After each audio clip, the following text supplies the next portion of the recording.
Dito po sa mundo ng cryptocurrency ay napakahalaga ng tiwala at seguridad.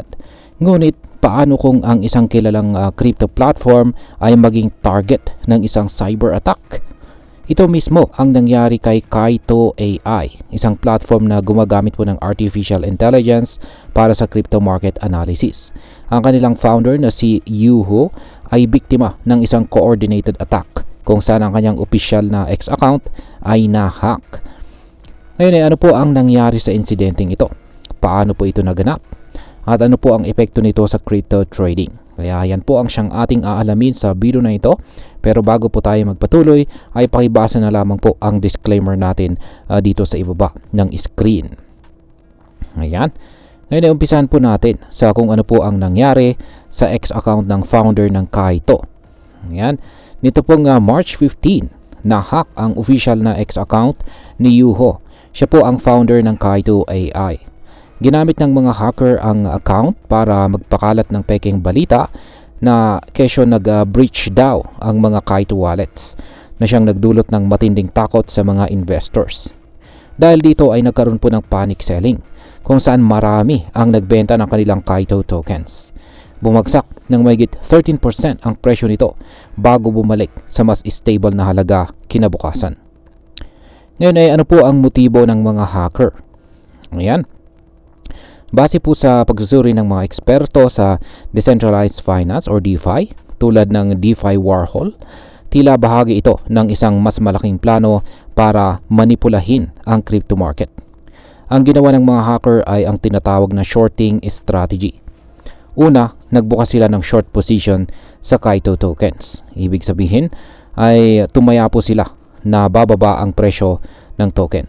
Pangalawa, ay ginamit po nila ang na-hack na X account para magpakalat ng maling impormasyon tungkol sa security breach.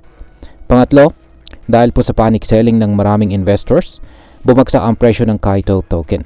At panghuli, nag-profit po sila mula sa price drop na ito bago pa man nalinawan ang publiko na fake news lang pala ang lahat. Sa madaling salita, sinadya nilang pabagsakin ang presyo ng Kaito token para kumita sila ng malaki mula sa pagbaba nito. Ngayon ay ano po ang ginawa ng Kaito AI matapos po ang pag-atake? Ayan. Nang malaman po ang insidente, agad na naglabas po ng official na pahayag itong si Ginoong Yuho. Nilinaw niya na walang Kaito wallets o cryptocurrency na naapektuhan sa hacking incident. Ang nahack lang ay ang kanyang personal na X account, pati na rin ang official na account ng Kaito AI.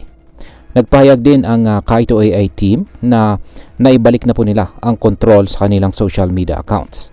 At tiniyak nila na sa kanilang users na ligtas pa rin ang kanilang platform.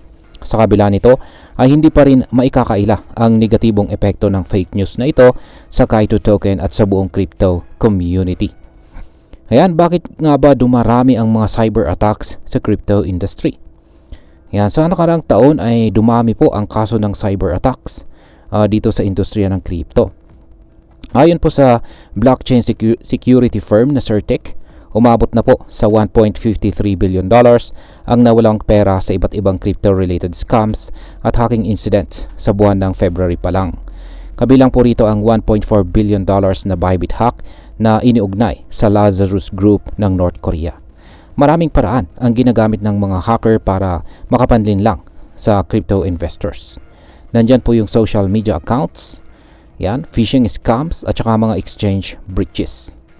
Yan, sa social media account, social media hacks, yan po ang nangyari sa Kaito AI kung saan ay ginamit po nila ang social media para magpakalat ng maling impormasyon at manipulahin ang market. Sa phishing scams ay dito naman nagpapadala ang mga scammers ng fake na emails o links para makuha ang private keys ng mga users. At sa mga exchange breaches naman, may mga pagkakataong ding mismong mga crypto exchanges ang nahahack na siyang nagre-resulta sa pagkawala ng bilyong-bilyong dolyar na halaga ng mga crypto assets. Ayan. Ngayon ay meron po tayong ilang mga bagay na dapat nating tandaan dito. Una ay huwag po tayong maging masyadong emosyonal sa market reactions. Pangalawa ay siguraduhin po natin ang security ng ating mga sariling accounts. Pangatlo ay maging updated po tayo sa mga balita mula sa mga legit na sources. At ang panghuli ay unawain po natin ang market trends. Yan. Ngayon ay bilang panghuli ay ano naman ang aking masasabi tungkol dito. Ang hacking incident dito kay Kaito AI ay isa po itong matibay na paalala na kahit gaano pa ka-advance ang technology, may mga risk pa rin dito sa mundo ng crypto trading. Ang ganitong klase ng attack ay hindi lang nakakaapekto sa isang platform, kundi pati na rin sa buong market. Kaya para sa atin bilang mga crypto traders at investors, dapat po tayong maging mas maingat, mas mapanuri at mas matalino sa bawat desisyon na ating gagawin. Ang seguridad ay hindi lamang po responsibilidad ng mga crypto platforms, kundi pati na rin tayo bilang mga users nito.